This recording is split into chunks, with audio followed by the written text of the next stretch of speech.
Hello, good morning. শুভ নববর্ষ সবাইকে। নববর্ষের আন্তরিক শুভেচ্ছা ও ভালোবাসা। নববর্ষের সকালটা শুরু হলো একদম ব্যস্ততার মধ্যে দিয়ে। একদিকে বাড়ির দোকানেও পুজো আর অন্যদিকে রেস্টুরেন্টেও গণেশ পুজো।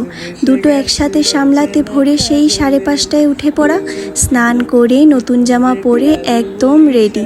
এই সুন্দর জামাটা বাবার দেওয়ার উপহার। সুন্দর না? এখন আগে দোকানে গিয়ে বড় বৌদি ভাইকে একটু হেল্প করে দিব। কিছুটা সব কিছু গুছিয়ে দিয়ে আবার ছুটবো রেস্টুরেন্টের দিকে, কারণ ওদিকে ব্রাহ্মণ দাদাকেও আবার টাইম সেট করা আছে।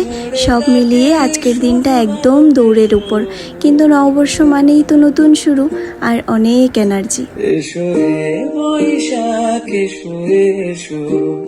দোকানে কিছুটা গোছগাছ করে চলে এসেছি বাড়ি। দোকানে তো এখনও ব্রাহ্মণ দাদা আসেনি, তবে আমি খুব তাড়াতাড়ি বেরিয়ে পড়লাম রেস্টুরেন্টের দিকে, কারণ ওদিকে আবার ব্রাহ্মণ দাদার আসার সময় হয়ে গেছে।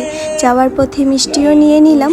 আর এই তো এসে খুব তাড়াতাড়ি আমি সব কিছু জোগাড়জান্তিটাও করে নিলাম।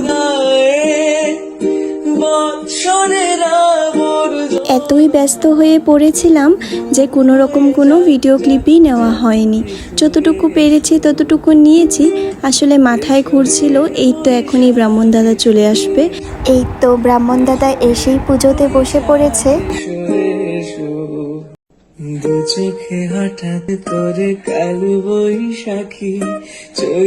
পুজো প্রায় শেষের পথে। এখন আরতি করার পর আমরা সবাই অঞ্জলি নিয়ে নেব। পয়লা বৈশাখ উপলক্ষে এই শাড়িটা পরেছিলাম। দেখে বলো তো কেমন হয়েছে শাড়িটা।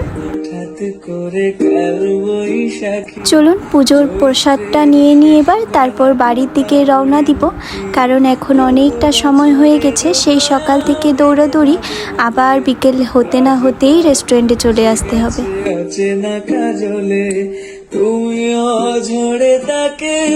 পয়লা বৈশাখের দিন চারিপাশটা সত্যি অনেক আলাদা লাগে। বাড়িতে চলে এসেছি, অমনি মেজদাদা ভাই ডাক দিল, বলল যে পুজোর প্রসাদগুলো বেড়ে দিচ্ছে, আমি সবাইকে নিয়ে যেন দিয়ে আসি। মানে ওই কাকিমাদের বাড়িতে। এই দেখুন কাকিমাদের বাড়িতেও কাজ চলছে। কাকিমাকে ডাকছি, বোধহয় কুয়োর পাড়ের দিকে আছে। তো দুনো কাকিমাদের বাড়িতে প্রসাদ দিয়ে তারপর বসে পড়লাম লাঞ্চ করতে। আর আজকের লাঞ্চের মেনুতে কিন্তু অনেক কিছু ছিল। ভাত, শাক, লোটে মাছের তরকারি, মাটন আর আম ডাল। দূর হয়ে যাক যাক যাক, এসো এসো। বিকেল প্রায় 4:30 মতন বাজে। এবার রেস্টুরেন্টের দিকে রওনা দেওয়ার পালা। বিকেলের জন্য না এই কুর্তিটা বের করে নিলাম। চলুন আগে ঠুস করে একটা ট্রানজাকশন করে নিই। বৈশাখী চৈত্রের শেষ বেলা, পাতা ওড়ে নকি গত বছর।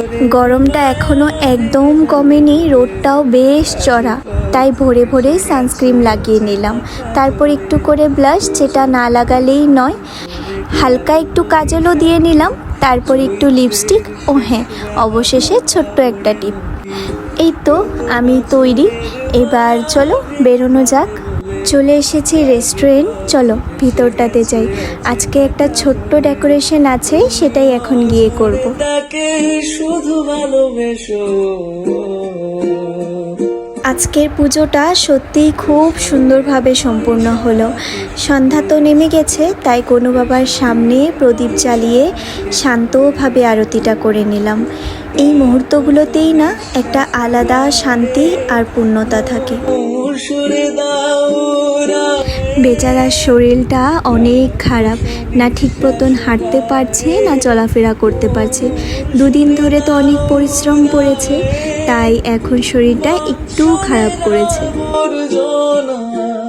রাতে বাড়ি ফিরে গিয়েছিলাম এক নিমন্ত্রণ বাড়িতে। সেখানে পুজো ছিল, সেই উপলক্ষেই যাওয়া। বৌদি ভাইরা তো আগেই চলে গেছে, আমি আর ভাই এখন যাচ্ছি।